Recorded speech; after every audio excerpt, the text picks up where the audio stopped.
welcome to Your Family Dog, a podcast dedicated to helping families love living with dogs. Here are your hosts, Julie Fudge Smith and Colleen Pelar. Hi, welcome to Your Family Dog. I'm Colleen Pelar, and I'm here with Julie Fudge Smith. And today we're talking about choosing a trainer. It's not as simple as just, Googling and finding who's closest to you. You really want to find a trainer that's the right match for your family, for your training style, for your dog. So what do you tell people, Julie, when they say they're looking to find a good trainer to help them with their dog's behavior? Well, I usually tell them to call me. That's a good thing to start with. It's kind of like, you're looking for a trainer? Gosh, I think I know one. But what I do, when I'm talking to people, for example, who live out of state or whatever, what I tell them is that you want to look for a trainer who's going to be humane and compassionate to both you and your dog. Yes. And so you want to look for somebody who uses methods that are compatible with humane treatment. Mainly, you want to look for somebody who claims to be a positive reinforcement trainer and that who uses a lot of food in training. Mm-hmm. And people look at me and go, gosh, I don't want to use food. And I'm like, well, what I usually tell my clients who are hesitant is like, you do actually feed the dog every day, right? And they're like, yeah. I said, okay, all I'm asking you to do here is to be creative in how you feed your dog, so that instead of dumping everything into the bowl, we're going to use it as a motivation to sit or to lay down or to reward those desirable behaviors. So I really think the most important choice and the thing that's going to steer you towards a trainer who's going to be positive and affirmative towards you and your dog is to look for somebody who's willing to use a lot of food, at least in the beginning, for training your dog. What about you? I think that's a really good starting point. It's a funny thing because food is a hot button topic in the subject of training. It is. My dog should just listen to me because he loves me. Okay.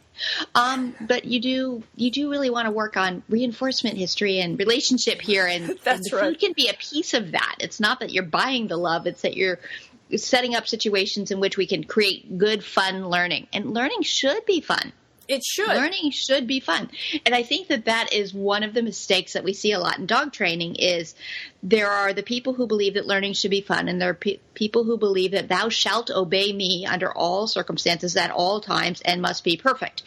And that is unrealistic and often very unkind.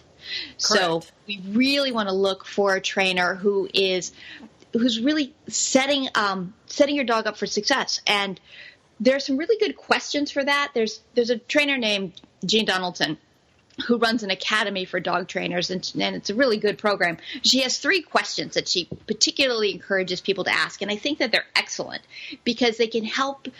Anybody's website is going to sound like, yay, I'm positive and effective and I do good things. But when you start talking to people, if you use these 3 questions, it will give you a better idea of whether this trainer fits your values and your comfort level. And so her 3 questions are, what exactly happens to my dog when she gets something right? So the answer might be nothing. It might be she gets a pat on the head. It might be that you smile at her. Or it might be she gets treats. Which one would your dog like best? Then what exactly happens to her when she gets it wrong? The answer might be nothing. The answer might be we yank on her collar. The answer might be we yell. The answer might be we make ugly faces at her and stare at her and lean over her and do, intimidating postures. It might be we zap her with an electronic shock. What of those fits your moral values? And then the third question is, are there any less invasive alternatives to what you propose? So when you're asking these, about a specific behavior and the trainer is suggesting these options, saying, well, are there any less invasive alternatives is a really good way of looking at that because we want to have whatever would be our gentlest and most humane solutions to behavior problems. So I really like those 3 questions because I think they can clarify for people whether a trainer is going to fit with your own personal philosophy. And in the end, it's going to come down to that. I agree. And I especially like are there any less invasive alternatives to what you propose? Because if somebody were to ask me that, I'm like, well, no, because I'm not invasive. I suppose I could give more treats. That might be less invasive. But I think that if you really stump somebody like that because they are so attuned to using positive reinforcement, that will tell you that their default after that is not to go straight to punishment. Right. So I think that is a really intriguing question to me. I did want to back up just a second because I think food is really important. And I think the first answer to this is, what exactly happens to my dog when she gets it right? She should get a treat. And I think when people say, I want my dog to do it because they love me, I tell them, we build a lot of relationships around food. How many times do you say to somebody, let's go out for coffee, let's do lunch, would you like to have dinner? So if we build relationships over food with people, why can't we build our relationship with our dog over food? And go ahead. Just a really interesting side note. Kathy Sadeo wrote a really good book called Plenty and Life is Free. I love that book. I learned that the word companion means the one with whom you share food. Food, bread. Right. Companion. And I thought, oh, that's perfect, because it is true that food is a huge part of building relationships, human to dog relationships, human to cat relationships, any kind of relationships. Food does play a really big role in bonding. So it's fascinating to me that the word companion really does come down to who I eat with, who I share with. Because com is with. So compan is with food, with bread. So I love that. The other thing is I loved what you said about fun, because the 3 questions, what exactly happens to my dog when she gets it right? She should be having fun. You should be having fun. She should really like getting a treat. You should want to give her a treat for doing what you ask her to do. So I always tell my clients, if this is not fun, you need to tell me. Because we need to fix that immediately. So that means there's something seriously wrong here, and we need to take a look at that. So I think that those 2 points about food, building relationships, and if it's not fun, and it should be fun, tie really closely to those 3 questions as something you should be thinking about. So what exactly happens to my dog when she gets it right? We should be having fun. And if we're not having fun, then there's something wrong. And I think that the fun question, now, not every second of dog training is fun, and we'll all agree with that, but the overall feeling is fun. That has the extra ripple of a really good dog trainer has good people skills too. Correct. Because a lot of dog training, there are people, I regularly get clients who come to me and they say, well, we tried classes before, but my dog was okay, but I failed. I was really bad. I couldn't do anything right. And if that is your feeling walking away from class, your trainer wasn't effectively working with you as a person. Right. And so we really, really want to have trainers who teach learning skills to dogs and teach learning skills to people, because you're both learning new techniques, and it should be fun for both of you. Right. I agree completely. And one of the things that I was thinking, I had one client one time, I was at actually a pet sitting conference, and it wasn't a client, it was another person, and she said to me, the reason I like pet sitting is as soon as I can get away from the person and get to the animal is what I really want. And I looked at her and said, then why are you in the pet sitting business? Because you're taking care of people's dogs. And in training, it's the same thing. And if you don't like people, then you need to get another job, like maybe data entry. Because I have not yet had a dog write me a check. Yes. Or hand me a credit. Well, actually, I did teach a dog to hand a credit card. It was a service dog. But nonetheless, the credit card had to be given to the dog to hand to me. So you got to really like people, and you have to be motivated to work with them.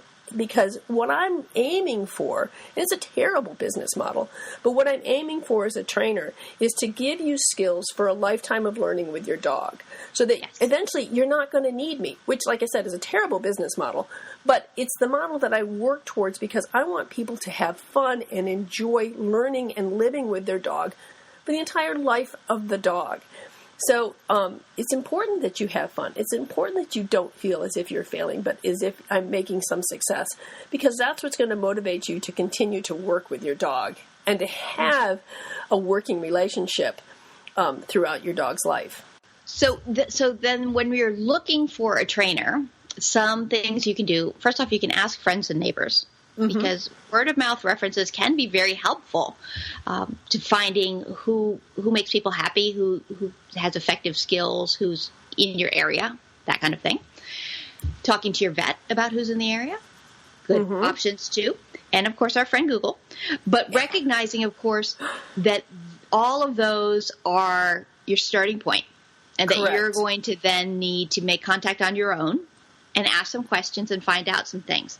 So there are different – first off, anybody can hang up a shingle and say, I'm a dog trainer. Right. Any one of our listeners today can just do that right now. Tomorrow, you are a dog trainer because you have decided so. And that's good and bad. I mean, there are some good parts about that, and that people can learn and grow into this career.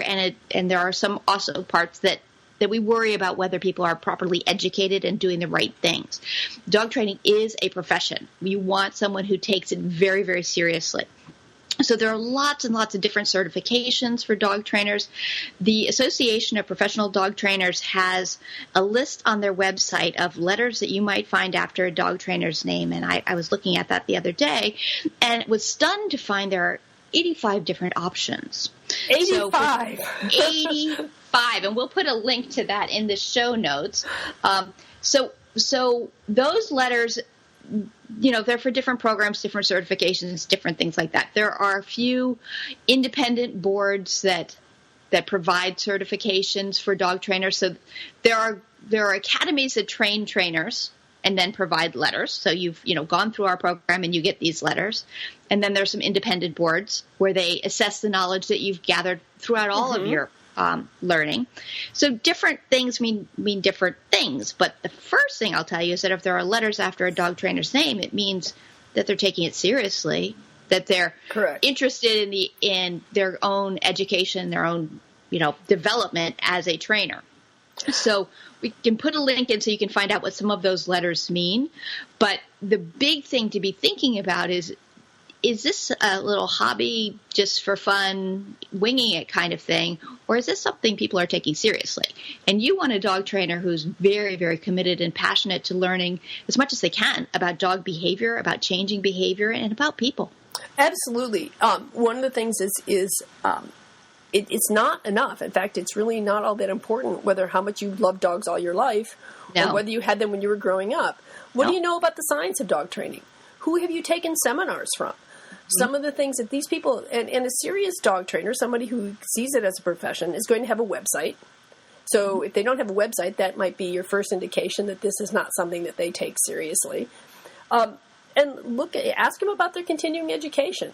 Some of the key names to think about, you want to hear from them, are things like Patricia McConnell, Pat Miller, Ken Ramirez, Steve Wright, Karen Pryor, Ian Dunbar. There are a lot of great names out there for people who are well known in the dog training world, especially for positive reinforcement. And you want to make sure that these people are continuing their education and staying on top of learning about what's new and what's effective in dog training. Because I know you and I are both CPDTs, and that requires that we do a certain amount of continuing education over the course of 3 years. And you have to submit those and have them approved so that they know you're staying on top of things. And I think it also includes some dog handling classes that we have to take. Mm-hmm. And so you want to make sure that this is a trainer who not only is well educated, but continues their education and stays vested in the dog training world, and is willing to say, this is who I've studied with, and sort of put their credentials right up front. So I think that's one thing to look for, and ask them what their credentials mean. Mm-hmm. When I sit down for an orientation in my beginning class, I tell people I'm a CPDT KA. What does that mean? And so I explain to them what that means, what the certification means, and that most importantly, it means that I'm serious about dog training, and that I've invested a fair amount of time, energy, and I guess love into this profession. Right. So I think and I do personally feel that the letters behind my name mean the most to me, rather than my clients. Like, I don't think that they particularly care, and I don't really expect them to care. But what they matter to me from the perspective of that learning is important to me, and that having some way of evaluating it against the body of knowledge is important to me, so that I can then say, okay, I do actually know something here. So that can be an important part of this. So having a trainer who belongs to a professional organization is a good indication of this as well. That they are serious about it. A couple of the I was just going to say the two that first come to my mind are the Association of Pet Dog Trainers and the Pet Professional Guild. Yes, and the International Association of Animal Behavior Consultants is becoming a bigger one too. Right. So, didn't APDT change it to Association of Professional Dog Trainers a couple years ago? Yes, I think that's what I said. Did I say you said Pet Dog Trainers, which was the original name, and I thought they had changed it. They had. You're right. I was like, maybe they didn't. No, it is. It's the Association of Professional Dog Trainers. That's an interesting discussion, too. Let's veer off on that topic for a minute. Because APDT's original name, Association of Pet Dog Trainers, was deliberately chosen because pet dog training is a specific niche in training. Correct. There's service dog training, and there's movie dog training, and there's all sorts of specific tasks, bomb detection, and all sorts of things. But you know what the hardest one is? Pet dog training. Because you're getting any kind of dog living in any kind of environment with people with any level of skills. And your job is to walk in and make it work. So there is a particular magic to being drawn to that, and to enjoying working with families and enjoying finding the unique solutions that will work for this dog in this house with this family. So they did switch the title to Professional Dog Trainers a couple years ago, and that is in fact what we are, members of an association that are professional dog trainers. But this specific thought of, pet dogs, they're important. They really enrich our lives. And so you want a trainer who has the skills to develop a program that's going to work for your family, your dog, in your home. And those variables are, oh my gosh, the number of variables we're looking at are tremendous. Yeah, I tell people I'm a family dog trainer, and they're like, what do you do? Agility, do that? I said, well, I can help you at the beginning of all that stuff, but I got to tell you, none of the extracurriculars are going to happen if the dog doesn't stay in the family. And I don't know what the percentage is, but it's got to be greater than 95% of all family dogs are not going to do the extracurricular activities. They are not going to become rally-o dogs, and they're not going to be doing serious agility, and they're not going to be doing competition obedience. They just want their dog to come when they call, not pull on the leash, and sit when grandma comes through the door. So, so I think that you're right, that family dog or pet dog training is really the first step in training as well. So, ask the person you're talking to, your trainer, getting back to our trainer search, is what is your specialty? What, and if they say, oh, well, it's agility, you ask them, do you do general obedience or family dog training? Because if that's what you're looking for, get somebody whose specialty is family dog training. So that's another good question to ask is what is your specialty and why do you do it? So occasionally people will ask all of those questions, and then they say, like, do you think I'm crazy because I'm asking about, your background, your certification, and, all that. And we're like, no, that's great. That's wonderful. Go for it. Yes. But it is interesting that most people don't ask any questions. No, most they don't. People just sort of sign up and go, great, okay. And that's good if you're a good match. It's not so good if it's not the right trainer. So, I do want people to be a little bit more cautious in their initial commitment, right. Think about, is this the right trainer for you? Many trainers will let you come and watch a class. Not all can accommodate that with their facilities or their accommodations, but many will. Most would be willing to speak to you on the phone or exchange emails to talk about some of their background. Nobody's, anybody who's defensive or doesn't want to talk about this probably isn't the right trainer for you. That's right. It's totally fair to ask your questions. And it's also fair to ask for references. Mm-hmm. If they say, can I come watch a class? Well, for example, in my facility, that's a little difficult to do without being disruptive to the class.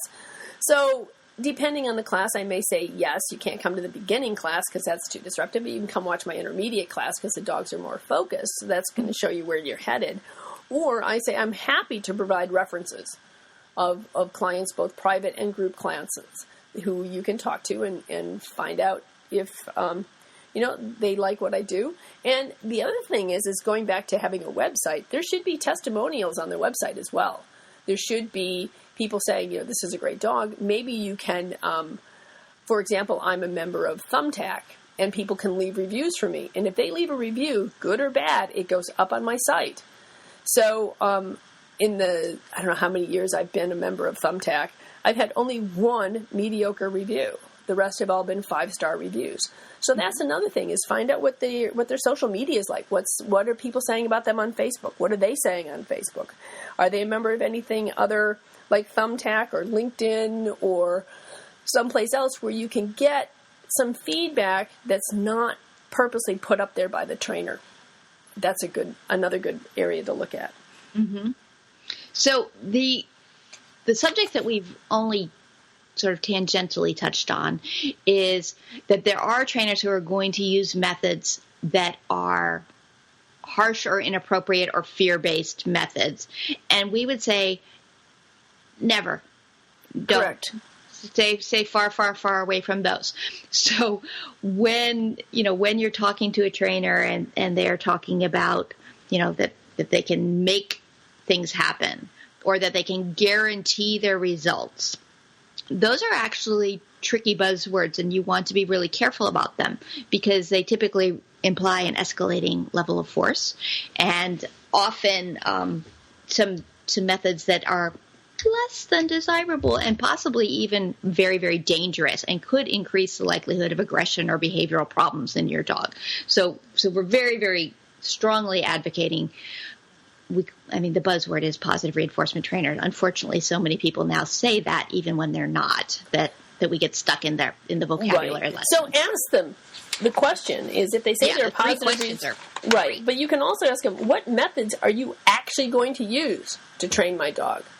Like, for example, if I want to train my dog to sit at my side, how do you do that? And what happens if he doesn't do it? You can give them a specific question about a specific behavior that you want and ask them to describe the methods they're going to use. So even if they say positive reinforcement, that's going to give you a much better idea of what they're talking about. The question I used to encourage people to ask, because I thought it was very telling, is, what will you do to teach my dog not to jump on guests? Right. Because the answers from the two different camps come out in totally different philosophies. Right. So that can be a very telling question. But, regardless, you want to make sure that you're feeling like this is a safe and ethical choice. And if you ever have a doubt about that, that is a moment to, put the pause button on because it matters, in a moment. Years ago, many, many, many years ago, before I knew better, I took a dog training class as a student. I was not yet a trainer, and it was your traditional choke chain, loose leash walking training. And they took my dog as a demonstration and walked her around the circle. And every time she looked at me, they gave her a color correction, yanked on her, and went, "No, mommy," because I was apparently mommy. I had never thought of myself as mommy, and so basically every time she looked at me, she was punished with a really sharp choke chain correction to teach her to walk nicely on leash. It broke my heart. It was so traumatic for me. And I didn't know what was happening. At the time, I didn't even really know how to train loose leash walking, but I had handed over my dog feeling safe that nothing bad could happen to her in the hands of the instructor. And I basically watched someone abuse my dog for a minute, probably. It wasn't that long, but it's been more than 20 years, and I can remember this so vividly. I totally remember it. It was awful. So you want to make sure that whatever's happening is all within your ethics. Correct. There's a couple of other buzzwords that I like to bring to the forefront for people to think about. If somebody says they're a balanced trainer, that's always a red flag for me, because that usually means that they try to combine methods. They may use some treats, but they're also not against using adversives or force. So they call themselves balanced because they both punish and reward. run from that, because that's just going to be a highly confusing state for your dog and really not one you want to get into. And then the other one is when people call punishments corrections. Mm-hmm. I'm just correcting his behavior. No, I kind of think you're hurting him. Usually most corrections require, like you said, a choke chain or a shock or something so that the dog is actually in pain or hurt or in fear. And that is not where I want to head with my dog. So beware of the words balanced and correction, because they may be veering in a direction you don't want to go. Right. So that said, there are lots and lots and lots of wonderful trainers out there. Absolutely. And they're not that hard to find if you do your research and do a little looking around and ask some questions. So we encourage you to do that. Through my Living with Kids and Dogs website, I get lots of emails from people who are not in my area. So people are like, well, I'm looking for a trainer. And one service I have offered people, and I'm totally willing to offer to anyone who listens to this podcast, is that if you would email me a short description of the problem you're having and your zip code, I am more than willing to look at the various resources that I use, the APDT website, the IAABC website, the PPG website, the Family Paws website, and, of course, Facebook, where I know a bazillion trainers, and see if there's a trainer that I know in your area.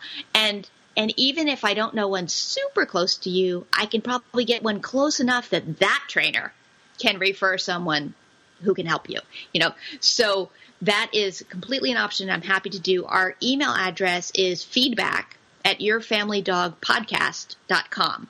So if you email us at feedback@yourfamilydogpodcast.com and tell us what you're dealing with, so I have a dog who, runs out the front door, or I have a dog who just needs basic obedience, or I'm expecting a baby and want to help my dog get set up for success. Whatever's going on, give me just a one-sentence summary of that.